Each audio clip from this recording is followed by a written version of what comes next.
pada umatnya gitu, umat Luis ini.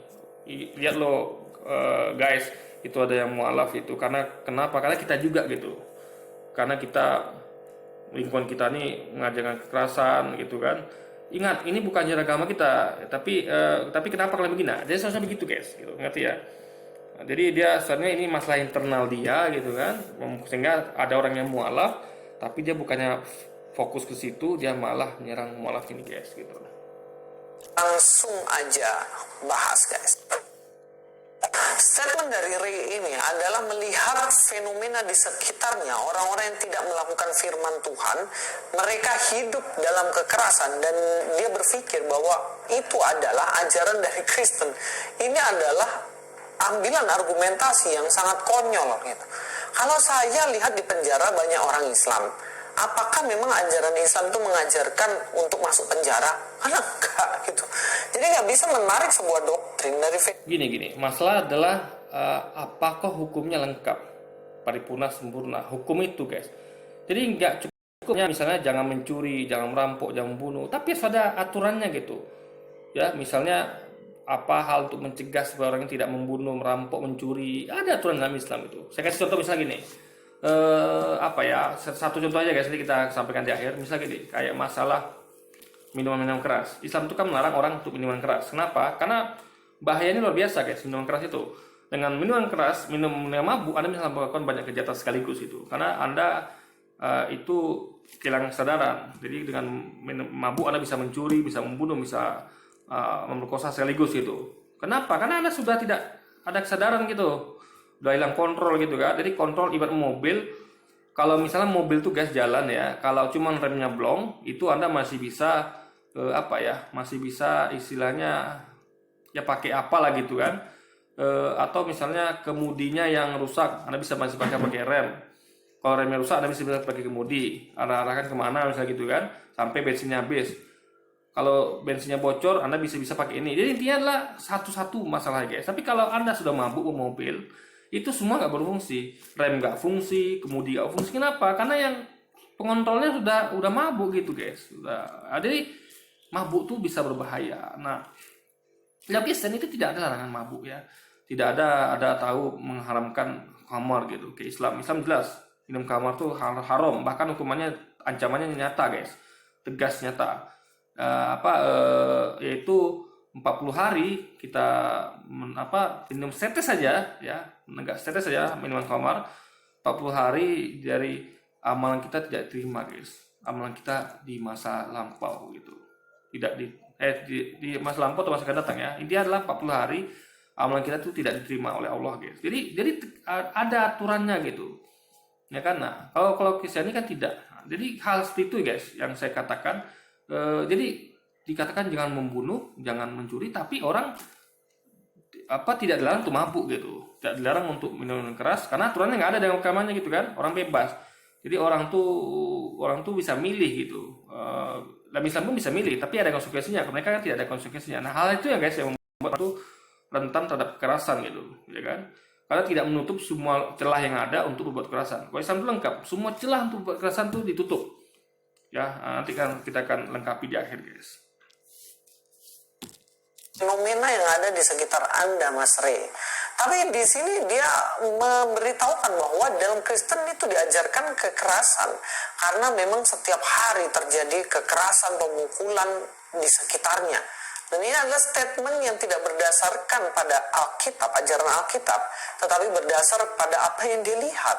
Sekali lagi saya katakan bahwa dalam Kristen tidak pernah diajarkan untuk melakukan kekerasan. Saya akan ambil salah satu contoh saja. Di dalam Kolose 3 ayat 19 katakan, hai suami-suami, kasihilah istrimu dan janganlah berlaku kasar. Nah ini adalah hukum ya. Islam juga pakai gini gitu. Kasihilah istrimu dan jangan berlaku kasar juga Islam tekankan itu, ajarkan itu. Cuman masalahnya adalah ini aturannya nggak lengkap guys. Saya katakan nggak lengkap ya. Itu masalah di situ nggak lengkap. Kenapa? Iya kalau istrinya baik-baik saja. Kalau istrinya nggak baik gimana? Ya. Gimana bisa Anda jadi gini kan gampang ini kan gampang dilakukan ketika istri kita baik-baik aja, misalnya istri kita tuh patuh sama kita, taat sama kita, itu kan gampang melakukan ini guys ya. Gimana kita bisa laku kasar sementara istri kita begitu Meskipun ada peluang ya, misalnya kita mabuk tadi, atau kita memang orangnya itu jahat gitu kan, istri kita baik pun tetap kita kasari.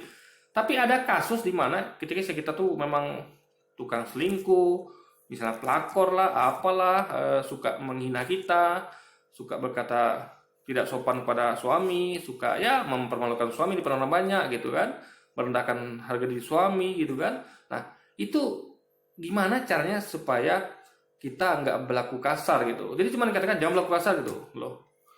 Jadi solusi ini nggak bisa diterapkan ketika istri kita begitu, guys. Coba. Nah, harus ada solusi lain ya, yaitu bukan dengan berlaku kasar juga, bukan. Ada solusinya. Cuman ini yang ngasih solusi. Jadi dia kasih solusinya cuma satu untuk semua kondisi. Nah, ngerti maksudnya nggak? Coba gini loh. Kayak ada apa ya? Kayak ada kejadian, misalnya kita dirampok. Nah, jadi kita misalnya ada tamu. Nah, itu kita dikatakan janganlah berlaku kasar kepada tamu. Nah, gimana kalau tamunya merampok, mencuri gitu? Ya kan, kadang nggak semua tamu baik gitu. Ada tamu-tamu yang dia pura-pura di tamu, faktanya dia merampok, mencuri, bahkan melakukan kekerasan pada kita. Nah, jadi tidak dikasih hukum yang sempurna, cuman dikatakan jangan berlaku kasar pada tamu. Loh, kalau tamunya kasar sama kita gimana? Kalau tamunya mencuri gimana? Kalau tamunya merampok kita, ternyata perampok gimana? Pura-pura jadi tukang apa gitu, ternyata merampok harta kita gimana? Nah, sama seperti ini, guys. Ya, kalau istri kita kurang ajar gimana? Nah, jadi masa aturan jangan berlaku kasar ini berlaku semuanya gitu kan? Nah, itu poinnya di situ, guys. Jadi aturannya nggak lengkap gitu. Karena apa? Ini terbukti aturan buatan manusia. Karena nggak komprehensif gitu. Nah, dalam Islam itu ya akan dijelaskan, karena kalau tamu gimana ada sama tamu, sama istri, kalau tamunya ternyata perampok bagaimana gitu. Kalau ternyata istrinya itu tidak taat gimana, kalau istrinya itu misalnya kasar sama kita gimana, semuanya aturan Islam itu lengkap, guys. Itu yang dimaksud gitu. Jadi ini Louis ini nggak ngerti ya karena itu. Jadi dikiranya satu aturan bisa untuk semuanya, nggak bisa, guys. Kita harus dikasih aturan yang tegas dan terukur di tiap-tiap kondisi gitu. Nggak bisa jangan berlaku kasar itu dipakai terus. Bahkan ketika istrinya sudah kurang ajar, udah bija-bija Anda, udah kasar sama Anda, memperlakukan Anda depan umum segala macam gitu kan, selingkuh, pelakor, Anda juga tetap melakukan aturan ini gitu. Bahkan tidak boleh diceraikan gitu. Nah, jadi itu hukum yang akan memancing keributan, guys gitu. Ya kan? Nah, nanti kita akan breakdown di akhir, guys. Terhadap dia. Kata kasihilah istrimu di sini memakai kata agape ya, yang artinya ini bagaimana kasih yang tanpa syarat, kasih yang dengan tulus diberikan, bukan untuk mendapatkan sesuatu hal dari pasangannya atau dari istrinya. Istilahnya kasih yang real gitu loh, nggak pura-pura. Nah, selain itu dikatakan, ini juga mau saya kritisi, guys, gini ya. Kita dalam rumah tangga tuh ada take and give gitu. Jadi suami ditugaskan untuk mencari nafkah untuk keluarganya, dari istri untuk bantu. Ya, maksud itu karena tugas utama di membantu suami, istri itu sebagai membantu tugas suami gitu.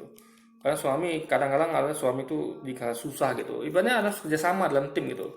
Jadi ada take and give gitu. Nah, istri memberi apa? Istri akan mengurus anak-anaknya. Karena tentu toh suami ketika bekerja dia nggak sempat ngurus anak gitu. Jadi saling take and give gitu. Jadi ada harapan-harapan terhadap suami pada istri, ada harapan istri pada suami. Jadi nggak kasih gitu aja, guys. Ngerti maksudnya gini loh. Misalnya suami itu bekerja, ya kan, istrinya udah tahu suaminya bekerja, istrinya kan anaknya nggak ada ngurus nih, istrinya tiba-tiba shopping gitu, anaknya nggak terus, akhirnya anak nggak makan, sakit gitu kan, bahkan meninggal, atau apapun lah itu, rumahnya berantakan gitu. Nah, sementara suaminya udah ngos-ngosan bekerja, uangnya habis terus gitu kan, bahkan utang udah belea, istrinya masih shopping-shopping. Nah, bagaimana bisa suami mengatakan mengasihi istrinya gitu, ya kan? Nah, justru dengan mengasihi istri itu ada syarat di situ, yaitu ya bukti dia kasih pada istrinya, dia akan didik istrinya ya, kamu nggak bisa begitu, nanti keluarga kita berantakan, kamu harus ngajari didik istrinya. Saya bekerja nih dek, saya lagi kesulitan, bantu saya ya. Atau nggak usah ngomong deh, wanita sadar sendiri gitu. Dan dididik juga misalnya di rumah, tolong ya saya nggak sempat nih mengerjakan rumah tangga, saya harus bekerja. Tolong usaha anak ya, didik anak ya, karena kamu saya manakan begitu. Nah, Jadi komunikasi dan take and give, jadi istrinya mengerti apa yang suami mau dan suami mengerti apa yang istri mau, itu akan jadi keharmonisan. Jadi bukan kasih yang kayak gak ada balasannya guys. Dalam artian ada take and give dalam keluarga gitu. Nah dia nggak ngerti kan ini. Jadi dipikirnya kasih adalah terima padanya. Istrinya suka shopping, anaknya telantar, misalnya kan kalau suami tapi istri ya, atau istri misalnya suaminya nggak ngasih nafkah karena memang nggak mau kerja ya, memang pemalas dan segala macamnya, memang suka judi segala macam gitu. Nah, jadi bukan kasih seperti itu guys. Ya. Kasih itu gimana supaya pasangan kita lebih baik gitu. Makanya kasih itu diterapkan dengan cara menerapkan aturan dalam keluarga, komunikasi yang baik, menyampaikan apa keinginan suami, apa keinginan istri, dan kita berusaha untuk memenuhinya. Nah, itu kasih itu seperti itu gitu, sehingga keluarganya harmonis, bukan diam-diaman dia istri ngapain aja dia nggak peduli apa dia karena saking kasihnya dia gitu kan. Kasih bukan seperti itu gitu. Nah, jadi itu poin yang harus diketahui. Sini janganlah berlaku kasar kepada istri.